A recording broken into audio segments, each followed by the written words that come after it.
How we doing, YouTube? This is Spearfield7. Today we are taking a bold new step into the future with the Oculus Rift gaming headset. And not really a gaming headset, just a virtual reality beast that we're going to be working with today and talking a little bit about. Anyways, hope you guys enjoy the video, and I'll see you in a minute. Alright, so now that we're in the video, let's talk a little bit about what the experience of VR is like. It's fucking badass. I mean, I guess I could just get that out of the way. First of all, it's really a lot of fun. When you start playing stuff, you really sort of forget where you are, and that's why you see these funny videos about, you know, people falling over and sticking their fists through TVs and like falling out of windows and falling over chairs. It's all really it's really funny, but I can see how that is. Now, I was sitting in front of my desk most of the time, and every now and then I would kind of reach out and touch the desk just to make sure I knew where I was, so that if I got up and tried to walk around, you know, I wouldn't hurt myself or the equipment I was using. So I checked out a lot of things. I checked out short films, and video games, cinematic demos. I mean, it was really neat. What's really cool about VR and how it differs from 3D is 3D, when you're sitting in a movie theater, it looks like the things are coming at you, but there's really no wrap.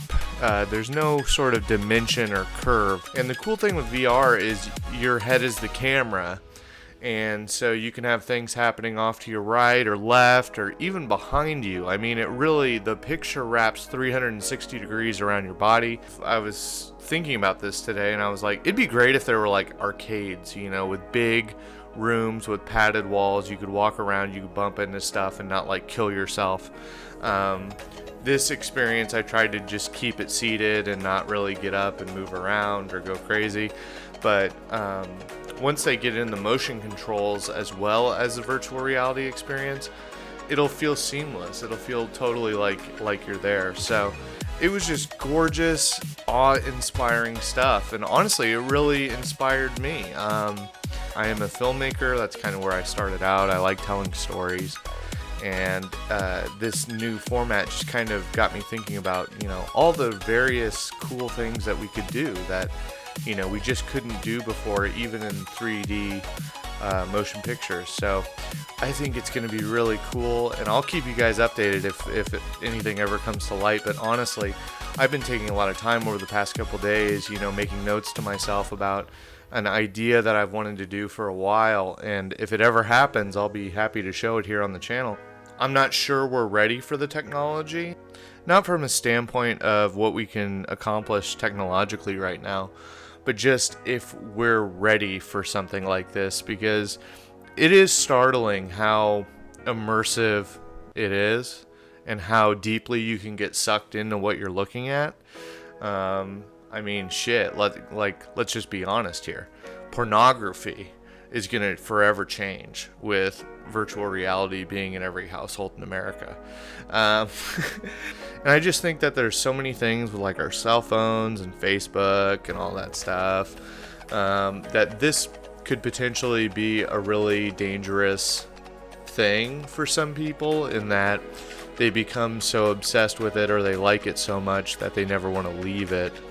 And so you get a lot of people, you know, if you are in your apartment and it's like, you know, why would I take a vacation in the Grand Canyon when I can literally have it in my living room? I can walk around, I can see the sights, and I don't ever have to get up off my couch. So I think it's like, I don't know, I'm kind of conflicted from that standpoint. Right now it's kind of cost prohibitive for it to be in every household in America right now. I know Gear VR is a pretty cheap option, and I haven't tested any of that out, but I've played with the higher end VR models, and it just gets me thinking, like, you know, video games, like, can you imagine a Call of Duty or some sort of shooter in this thing?